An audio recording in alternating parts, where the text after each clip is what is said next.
বিসমিল্লাহির রহমানির রহিম। আসসালামু আলাইকুম। আরেকটা নতুন ভিডিওতে আপনাদের স্বাগত। আজকে হঠাৎ আমাদের বাসায় মেহমান এসে গেছে। মেহমান বলতে দোকানের ছোটো চাচ্ছু আসছে একটা বিশেষ কাজে। বিশেষ কাজটা সম্পন্ন হয়েছে, তাই মেহমানকে করে খাওয়া দাওয়া করতে মেহমানের জন্য আমি রান্না করছি। এখানে মাছ ভাজি, এই যে মাছ ভাজি করবো, টমেটো দিয়ে মাছ শুকনা বোনা করছি। সব মশলা, হলুদ, মরিচ, ধনিয়া, জিরা, লবণ সব মশলা দিয়ে দিলাম। আর এগুলোকে ভালো করে কষিয়ে নিই। আর এইদিকে আমি মুরগির মাংস রান্না করছি। মুরগি হয়ে গেছে, মাংস রান্না শেষ, প্রায় হয়ে গেছে। আর একটা আপনাদেরকে আনকমন জিনিস দেখাচ্ছি।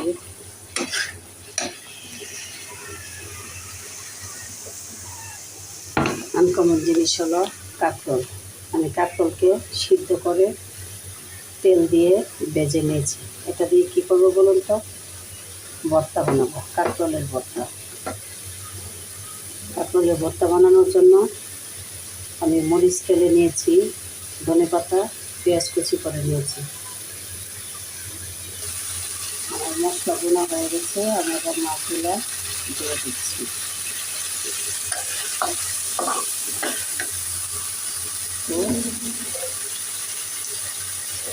হালকা একটু তেল দিয়ে দিচ্ছি মশলাটা, মাছটা ভালো করে সিদ্ধ হওয়ার জন্য।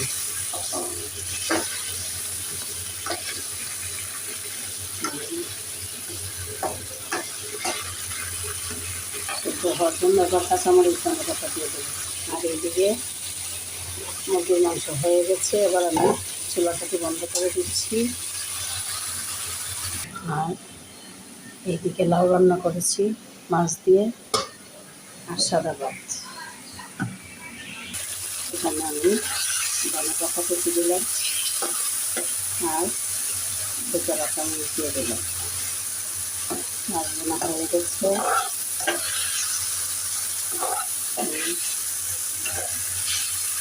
মাছ বোনা হয়ে গেছে দেখুন। এবার চুলাটা অফ করে দিচ্ছি। মাছগুলোকে আমি একটা বাটিতে উঠিয়ে নিচ্ছি। এই যে দেখুন মাছ ভাজি হয়ে গেছে। আমি এটা টেবিলে রাখলাম, ঢাকনা দিয়ে রেখে দিচ্ছি।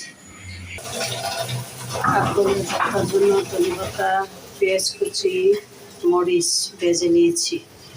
এবার ভর্তা বানাবো। তোরা এত পচাবি কেন বল? 10টা না 5টা না কথা কেটে। কাঁকরোলের ভর্তা। কাঁকরোলগুলো বেটে নিয়াজ করে নিচ্ছি, বিচি সহ সব বেটে নিচ্ছি।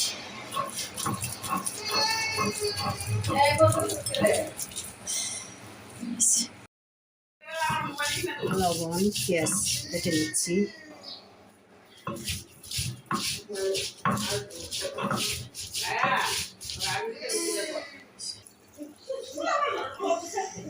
হের কথা কইস না।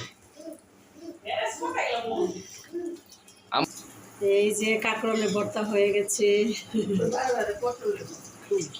কাঁকরোল খাবার ইয়া দিছে যে রেনে করতেছে। সবাই যে খাচ্ছে, যেখানের খাবার